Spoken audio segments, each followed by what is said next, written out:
আধুনিক ইতিহাসের অন্যতম বিতর্কিত মার্কিন প্রেসিডেন্ট ছিলেন ডোনাল্ড ট্রাম্প। চলতি বছর ফের নাম লিখিয়েছেন রাষ্ট্রপ্রধান নির্বাচনের দৌড়ে। প্রচারণা শুরুর পর থেকেই একের পর এক মন্তব্য করে বিতর্কের ঝড় তুলতে শুরু করেছেন এরই মধ্যে।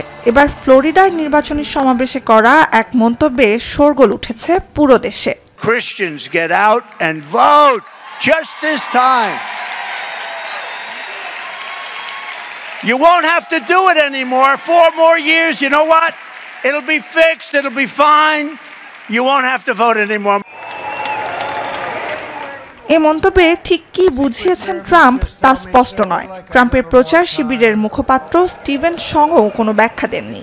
সাবেক প্রেসিডেন্ট ও আসন্ন নির্বাচনে রিপাবলিকান পার্টি থেকে আবার মনোনয়ন পাওয়া ট্রাম্পের এই মন্তব্যকেই এখন হাতিয়ার করেছে বিরোধী ডেমোক্র্যাট শিবির। প্রতিক্রিয়ায় ট্রাম্পের দাবি, মন্তব্যটি নিছক মজা করে বলেছিলেন তিনি, যদিও তার শুক্রবারের ভাষণে মজার জায়গাটা ধরতে পারেননি কেউই। My beautiful Christians, I love you Christians. I'm a Christian.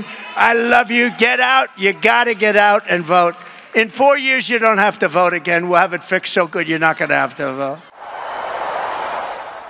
Democrat শিবিরের অভিযোগ, ট্রাম্প গণতন্ত্রের জন্য হুমকি। 2020 সালের নির্বাচনে পরাজয়ের পর ফল উল্টে দেওয়ার চেষ্টা করেন তিনি, যার জেরে 2021 সালের 6 জানুয়ারি ক্যাপিটল হিলে নজিরবিহীন রক্তক্ষয়ী হামলার সাক্ষী হয় বিশ্ব।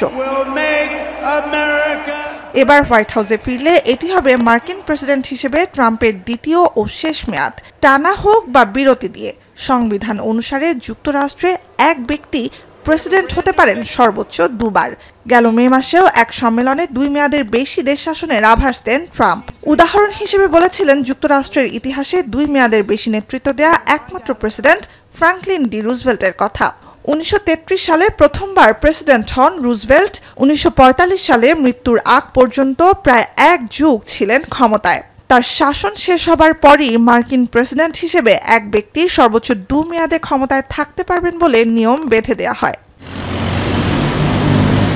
সাম্প্রতিক বিভিন্ন জরিপে দেখা যাচ্ছে, বাইডেনের বিপরীতে ট্রাম্পের প্রতি জনসমর্থনের পাহাড় অনেকটাই ভেঙে পড়েছে ডেমোক্র্যাট প্রেসিডেন্ট পদপ্রার্থী হিসেবে ভাইস প্রেসিডেন্ট কামালা হ্যারিসের সম্ভাবনা জোরদারের পর। নুসহাত কামাল, এখন বিশ্ব।